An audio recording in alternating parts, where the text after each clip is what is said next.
আসসালামু আলাইকুম, সবাইকে আমার চ্যানেলে স্বাগতম। আজকে কিছু রান্না করতেছি, তার মধ্যে আপনাদের সাথে শেয়ার করব বিফ সিজলিং। আমি কিভাবে বিফ সিজলিং করি এটাই আপনাদের কাছে শেয়ার করার জন্য আজকে হাজির হয়েছি। ফার্স্টে একটা প্যান নিয়েছি এবং তেল গরম করে নিয়েছি। এখন দিয়ে দিলাম হালকা রসুন কুচি। রসুন কুচি করে নিলেও হবে, আবার গ্রাইন্ডার দিয়ে গ্রাইন্ড করে নিলেও হবে। এখানে রসুন কুচি দেওয়ার পরে আমি এটা হালকা ব্রাউন কালার করে নিব। ব্রাউন কালার হয়ে গেছে আমার রসুন।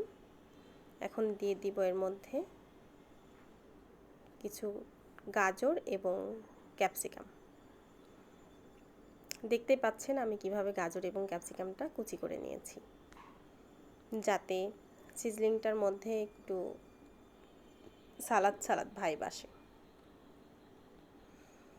আর এটা খুব বেশি ভেজে নেওয়ার দরকার নাই, এটা হালকা একটু ভেজে নিব, জাস্ট সটে করে নিলেই হবে। আর এখানে দিয়ে দিলাম আগে থেকেই আমার বিফ ভেজে নেওয়া। বিফ কীভাবে মেরিনেট করেছি এবং ফ্রাই করেছি এটা আমি নেক্সট কোনো একটা ভিডিওতে দিয়ে দিব ইনশাল্লাহ। এখন এর মধ্যে দিয়ে দিব আমি সস। এখানে কয়েক ধরনের সস আমি আগে থেকেই করে নিয়েছিলাম, চিলি সস, টমেটো সস এবং ডার্ক সয়া সস। এখন এটা দিয়ে দিলাম,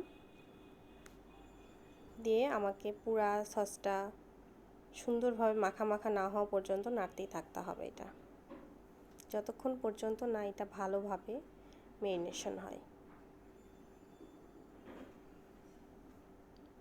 দেখতে পাচ্ছেন গাজর এবং ক্যাপসিকামগুলোর কালার খুব সুন্দর হচ্ছে আস্তে আস্তে। এটা খুব বেশি ভেজে নেওয়া যাবে না, কারণ এটা রাইসের সাথে আমি সার্ভ করব।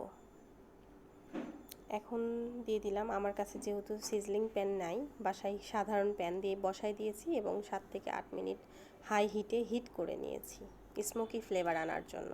এবং দিয়ে দিলাম পেঁয়াজ কিউব। সাথে সাথে এটা বিফ মেরিনেশন করে রাখা বিফগুলো দিয়ে দিলাম। এটা দেখতে পাচ্ছেন কিভাবে ধোঁয়া বের হচ্ছে এর মধ্যে। আসলে স্মোকি ফ্লেভার আনার জন্য আমাকে হাই হিটে রাখতে হয়েছিল এবং অনেক সুন্দর স্মোকি ফ্লেভার হয়েছে আলহামদুলিল্লাহ। এই তো আমার sizzling beef ready. Thank you.